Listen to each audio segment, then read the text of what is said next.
here at GatherVerse, our XREvolve community, our summit, with everyone that's with us, that's rallying with us. We're so happy to have a person that really works at this intersection of what we talk about of humanity first standards and at the intersection of innovation in our EU ecosystem. How are you today? I'm very well, and thank you so much for having me and for the introduction. I just wanted to tell you that no, you're not alone with the unicorn eyes and wholeheartedly with what you just said. So I'm very happy to be here. Thank you very much. You're very kind to be able to express this and share this. I'm happy to be with you, and as is the whole entire global GatherVerse ecosystem that's with us from all over the place, and especially in our very dear Europe that we have, and people from Africa and the Oceania and across the three Americas and Asia and Southeast Asia and elsewhere. We're so happy to have everyone with us today. And let's, with a little bit of time that we have, what does collaboration mean at this intersection of innovation? Yes, I think that collaboration for me is the matching point between different point of views. And often, when it comes to immersive technology, but not just immersive technology, many different industries, there are two main different point of views. One is from the policy sector, and the other is from the private sector. And collaboration usually is the point where we uh, see that on one side, policymakers want to protect people, on the other side, the industry wants to empower the people with the products, but at the same time, there are always the people in this intersection. And so when we see that, we really find collaboration at that point. When we talk about collaboration and we talk about where we're at today, because when we talk about the expression of extended reality and immersive technologies, these sciences that we're dealing with and that we're building that have so many different layers that are involved. On one hand, we know that there's hardware, but that's powered by incredible and extraordinary technology. Um, and when we talk about what it's broadcasting, what it's showing, what it's expressing of storytelling, that's a narrative, that's a layer. When it comes to the art, the design, the schematic, the experience itself, those are all different layers. And when we have so much culture, cross cultural development and access in the whole entire world, what does this mean? And what are we looking to be able to stand in terms of the benefit when we collaborate and build together? I think that depending from which side you look at, whether you're an entrepreneur or policymaker, you have a different benefit. And sometimes maybe the issue is that we don't really see these benefits. I think as an entrepreneur, the benefit is to find um, not just funding but also common standards for the development of in new innovations. So um, there are many entrepreneurs or in general inventors that have very good ideas, but sometimes these ideas don't get adopted or don't get to the stage of mass adoption because they're not standardized. And on the side of policymakers, there is a need to promote certain values. Um, but this need is not incorporated into a need also for standards that derives from the private sector. So I think it's really pivotal to find this intersection where we have regulations that are both objective, that set standards, and at the same time also include values and look at the people in a way that they take into account human rights, which are very much generalizable. Does it seem, and tell me if this makes sense? Hmm. You're the expert in the room. If we're talking about adopting and subscribing to standards when it comes to big tech, many of these platforms are in the $1 trillion category now, or soon will be. I've come to appreciate and to find out that many of these platforms, they could care less about standards and policy. Meta just let go of 60% of its policy and a significant majority of its communications. Microsoft too let go a significant amount of policy when it comes to what they do. And those are two companies that I actually like and work with.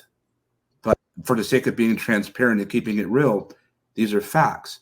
And so my question is that if it's already difficult to be able to help influence or even inspire these major companies that some would even say that are too big to fail, which I don't necessarily agree with, when it comes to the startup level, is it more best to spend our energy inspiring and demonstrating on the startup level why it's important to be able to manifest or to be able to adopt these standards that are so keen towards overall success in human sustainability when it comes to outcomes?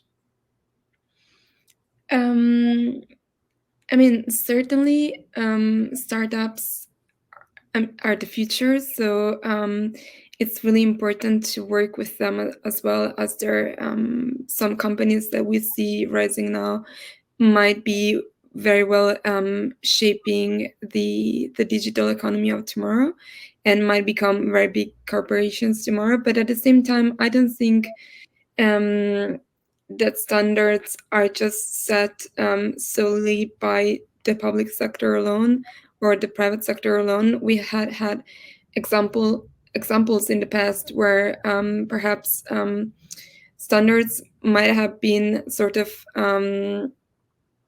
in a gray area, and so big corporations were actually making up for that. And so I think because they're so big that they can really set a very important example, and in many ways they have they're taking on this responsibility. But at the same time, I think that because of these two different perspectives, many times from a big tech point of view, standards setting starts from standards setting starts with finding what can help technology adoption first, and second it goes to the values, while for policymaker it starts with values first. And so I think something that I've found very interesting to understand also for myself is the difference between standardization and regulation. So we have standardization, then we put values on that standardization, and we get to regulation. And I think this is really the sort of like the plot twist, because sometimes values they do vary around the world in different regions of the world, and they might not be shared even between Europe and the US. And this is why perhaps regulations in Europe could be less accessible to foreign companies, because they incorporate values that are more European-like. But this does not mean that American companies can actually access these values if they want to, and they can play a pivotal role in setting objective standards. What the institutions can do is then add on the standards and include the values that are more close to the society where the institutions are active in. So of course in Europe we have our own institutions, and in other places of the world value differ. But I think it's very important in general to always keep in mind that every person has inherent human rights. So for how much we can have, for example, regulation more focused on privacy perhaps in Europe, and while in the US there can be more of a risk-taking focus, which is actually very, very I think interesting to look at, and very also positive for the economy. In general, the line that shouldn't be crossed is this human rights idea when we look forward to develop new innovations and technologies. Extraordinary. And with the final question that we have for you before we call up our incredible roundtable to join us, I have a concern, Elena, that with all that we've seen when it comes to XR and the metaverse, one, I believe we haven't seen anything yet. In fact, I know we haven't. One. Two, I believe and I know that at this very moment, while we're all gathering here globally now, there are people that are innovating incredible and extraordinary innovations at this intersection of immersive technologies and artificial intelligence, immersive intelligence, if you will. Are we prepared for what's about to be demonstrated and presented when it comes to these two powerful sciences coming together and available for public consumption? Are we prepared for this? I mean, I tend to be very optimistic, so I think it's always very positive that we're developing new ideas. Maybe what I'm not sure we're completely prepared about is the understanding of how these different innovations will play with each other. Because I think, for example, right now we focus a lot on artificial intelligence. I mean, there are a lot of people that are very much knowledgeable about immersive technology, but it's a discussion that's a bit niche and a bit separate at the moment.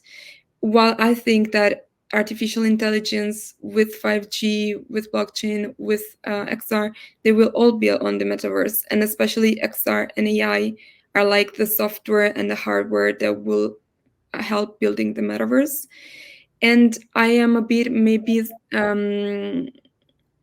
let's say I'm a bit worried that we're losing a general view on how these technologies will play, and we're focusing too much on the single innovation, and instead of looking at the unicum, let's say. And I think we will be better prepared if we have a more macro approach rather than micro approach. I wholeheartedly agree with what you just expressed. As quick as it came is as quick as it leaves. The time that we're afforded to be able to spend together. Elena, GatherVerse, please follow and support what she's doing and the work that she's working with, the people that she's working with. This is extremely important. It's not a product, but it's compassion. Thank you for your time. Our gather certainly was well. Thank you so much. Have a good day. Thanks. Indeed. And up next, after having this incredible conversation, we're bringing